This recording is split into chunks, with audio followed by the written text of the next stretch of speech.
I'm Neal Brodsky. I'm a marriage and family therapist, and I practice along with my wife. I'm Judy Gotlieb. I'm also a marriage and family therapist, and we're actually both trained in core energetics. Core energetics is an approach that includes the mind, body, and spirit. It takes things beyond talk therapy. One of the really wonderful things about working together, first of all, is that we love it. The second thing is that we're really able to give our clients some of the advantages of our own experience. We're in a marriage which is a second marriage. We were divorced from other people and remarried. And also we had 3 kids between us. It was a complex situation, and also one of the things that led us to our training in marriage and family therapy. So what we like to do is work with couples together and with families together. What that offers to the couples and the families is having 2 brains in the room, 2 perspectives, a male and female perspective, our own individual perspectives. If one of us misses something in what's happening in the room, we have another set of ears and eyes to pick up on that. So people have more opportunities to be seen, to be heard, to be valued. And it's a dynamic situation because we're bringing in our relationship to the room. We can share our personal experiences when that's appropriate. We have a lot to offer. We have more to offer as 2 people than we do as one. We often find that in families, things can get kind of complicated. So one of the things we do sometimes is if there are siblings in a family, I see one of the siblings, Neal sees the other, and sometimes we get together with both siblings or the whole family. And of course, part of the therapy then becomes the dialogue with the whole family. It can be a lot of fun, especially because the training that we have allows us to go beyond talk therapy and really focus on how what may look to you as family conflict can be used as a doorway for getting to how your family can begin operating with more joy and pleasure. So one of the things we do at times is something called family sculpting. We'll have each member of the family stand up and place themselves in the room, in the space that they're typically in relation to each other in. So for example, if there's distance between a father and a son, we'll ask them to exaggerate that distance. If there's a really close relationship with a mother and daughter, we'll ask them to sit really close together or stand next to each other. And if there's a divide in the family, we'll have them demonstrate that by having all the family members on one side of the room and then one person on the other side of the room. So it becomes really clear what the family dynamic is. Mm-hmm.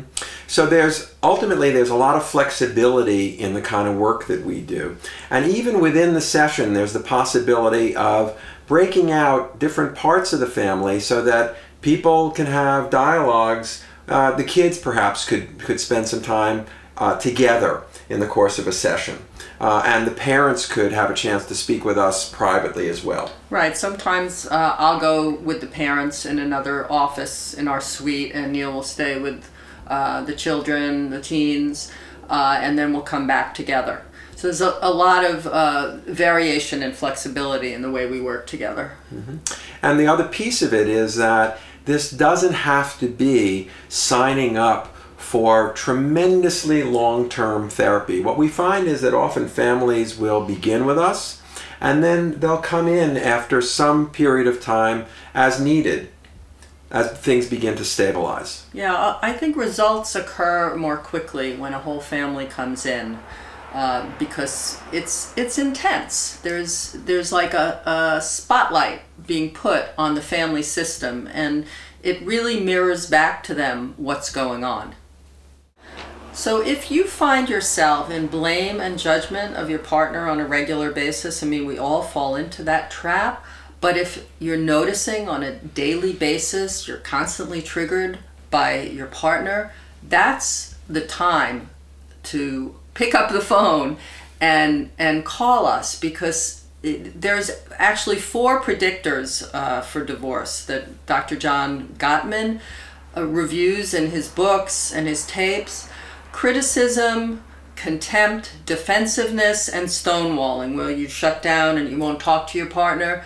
If you find that any of those defenses are happening in your relationship on a regular basis, and blame and judgment would fall into those categories, then that's really a marker for needing help. Also, it's easy to think that you know who this person is because you've been with them for so long.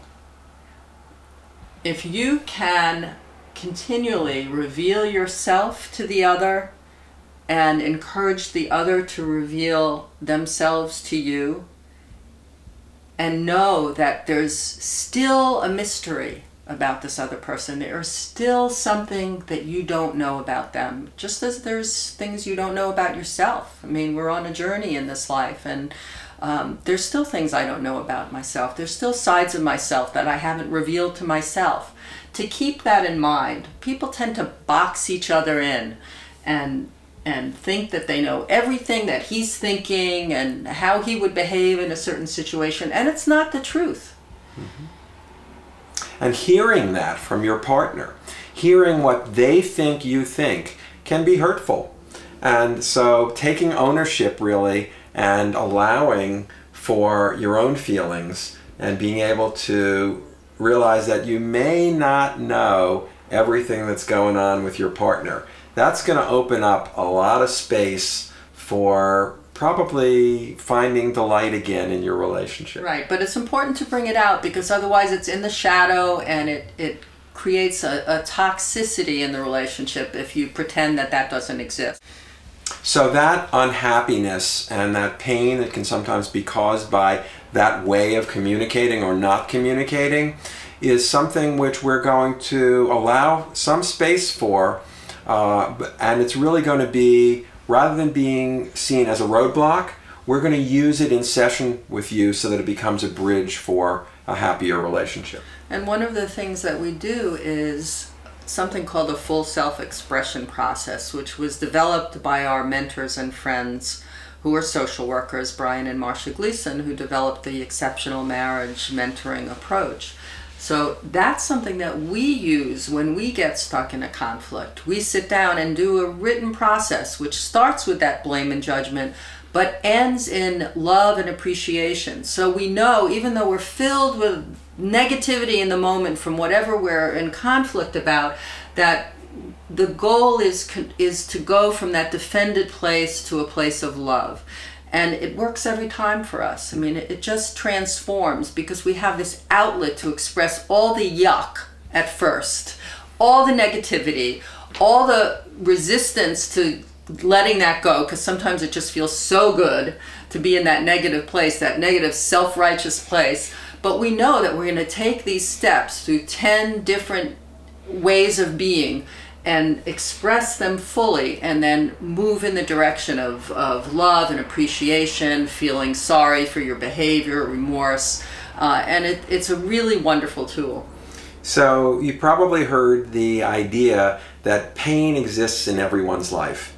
The reality, of course, is that suffering is optional, and so we invite you to come in and really, if you do feel that pain, don't sit there with the suffering, and it's worth the investment to really build your relationship.